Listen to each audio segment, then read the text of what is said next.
The night train at Deoli পরবর্তী অংশ। যারা যারা এর আগের ভিডিওগুলো দেখোনি অবশ্যই দেখে নেবে, তাহলে তোমাদের বুঝতে সুবিধা হবে। ভিডিওগুলোর লিংক ডেসক্রিপশন বক্সে দেওয়া থাকলো। দেখো, আগের দিন যেখানে শেষ করেছিলাম আজ তার পরবর্তী অংশ থেকে শুরু করব। She did not go down the length of the train selling basket. She বলতে এখানে সেই মেয়েটির কথা বলা হয়েছে। তাহলে she did not go down the length of the train selling basket.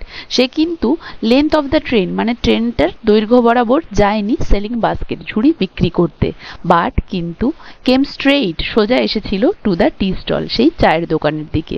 Her dark আইস তার ওই গভীর চোখগুলি were suddenly filled with light হঠাৎ করেই যেন আলোয় ভরে উঠল। We said nothing for some time আমরা কিন্তু কিছুক্ষণের জন্য কোনো কিছুই বলিনি। But we couldn't have been more eloquent. Eloquent মানে বাকপটু, এখানে এটাকে ব্যবহার করা হয়েছে অর্থবহ অর্থে। মানে এলোকুয়েন্ট বলতে এখানে লেখক মনের কথার কথা বলেছেন। তাহলে তিনি বলেছেন যে আমরা দুজন যখন দুজনের সম্মুখীন হই কিছু সময়ের জন্য আমরা একে অপরকে কিছুই বলিনি, কিন্তু আমাদের but we couldn't have been more eloquent কিন্তু আমাদের একে অপরের দিকে এই চাওয়াটা মানে একে অপরের দিকে এই চেয়ে থাকাটা এর থেকে বেশি অর্থবহ আর কিছুই যেন ছিল না। I felt the impulse to put her on the train. I felt the impulse আমি অনুভব করেছিলাম, ইম্পালস ইম্পালস মানে তাড়না বা মনের ইচ্ছে, to put her on the train তাকে ট্রেনে নিয়ে চলে আসার, দেয়ার অ্যান্ড দেন সেখানে এবং তখনই, and take her away with me এবং তাকে আমার নিজের সাথে নিয়ে চলে আসা। I could not bear the thought of having to watch her recede into the distance of Deoli station.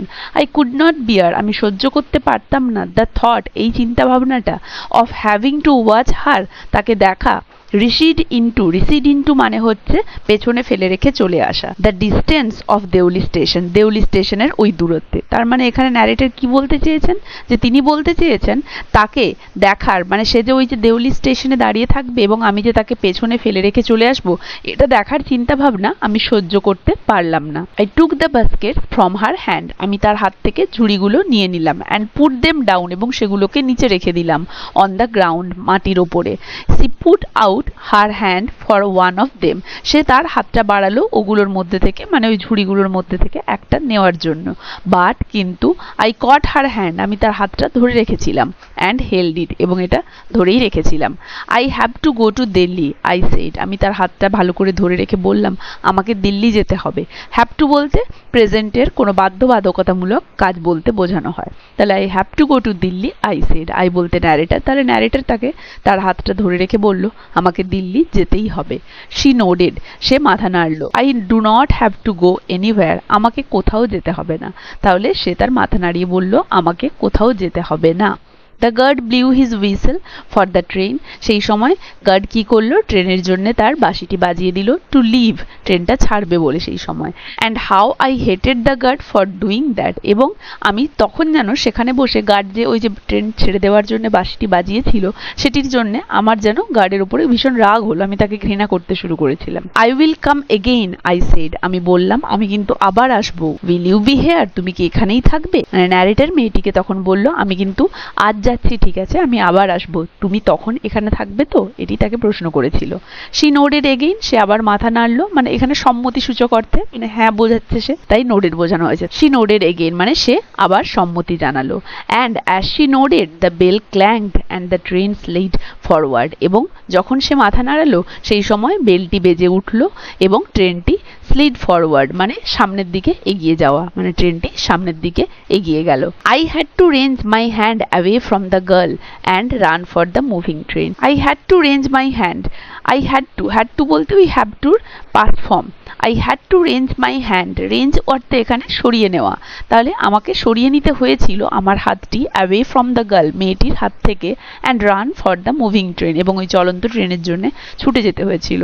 মানে লেখক তো ট্রেন থেকে নেমে দাঁড়িয়ে মেয়েটির সাথে কথা বলছিল, তার হাত ধরে লিখেছিল এবং যখনই ট্রেনের হুইসেল বাজিয়ে ট্রেন সামনের দিকে এগিয়ে গেল তাই ন্যারেটর এখানে বলেছে আমাকে তখন বাধ্য হয়ে তার হাত থেকে নিজের হাতটা সরিয়ে ট্রেনটা যেহেতু ছেড়ে দিয়েছে ছুটে ছুটে ওই ট্রেনের দিকে যেতে হয়েছিল। দিস টাইম এবার আই ডিড নট ফরগেট হার, আমি তাকে কিন্তু ভুলে যাইনি। শি ওয়াজ উইথ মি, সে আমার সাথেই ছিল। For the reminder of the journey, আমার যাত্রাপথের বাকিটা।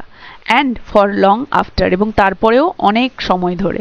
All that year she was a bright living thing, all that year, পুরো ওই বছরটা সে ছিল এ ব্রাইট, একটা জ্বলন্ত, লিভিং থিং, প্রাণবন্ত জিনিস। And when the college term finish, term বলতে এখানে মেয়াদ বলা হয়েছে, যখন কলেজের সময়কাল কমপ্লিট হয়ে গেল, আই প্যাকড ইন হেস্ট, আমি হেস্ট বলতে তড়িঘড়ি করা, মানে আমি তাড়াহুড়োতে আমার জিনিসপত্র গুছোতে লাগলাম বা প্যাক করতে লাগলাম। অ্যান্ড লেফট ফর দেরা, এবং দেরার উদ্দেশ্যে আর্লিয়ার দেন ইউজুয়াল, ইউজুয়াল মানে স্বাভাবিকভাবে যে সময়টায় যেতাম তার থেকেও খুব তাড়াতাড়ি শীঘ্রই আমি ব্যাগ প্যাক করে দেরার উদ্দেশ্যে যাওয়ার জন্য ব্যাগ প্যাক করতে শুরু করেছিলাম কলেজের মেয়াদ সম্পূর্ণ হওয়ার পরে। মাই গ্র্যান্ডমাদার, আমার ঠাকুমা, উড বি প্লিজড, খুব খুশি হবেন, at my eagerness two C হার, আমার এই তড়িঘড়ি করাটাতে বা আমার এই উৎসুকতাটায়, টু সি হার, তাকে দেখার জন্য। আই ওয়াজ নার্ভাস, আমি নার্ভাস ছিলাম, অ্যান্ড অ্যাংসিয়াস, এবং উদ্বিগ্ন ছিলাম। As the train drew into Deoli, যখন ট্রেনটা দেউলিতে প্রবেশ করলো, ড্রিউ ইন্টু মানে প্রবেশ করা বা ঢোকা।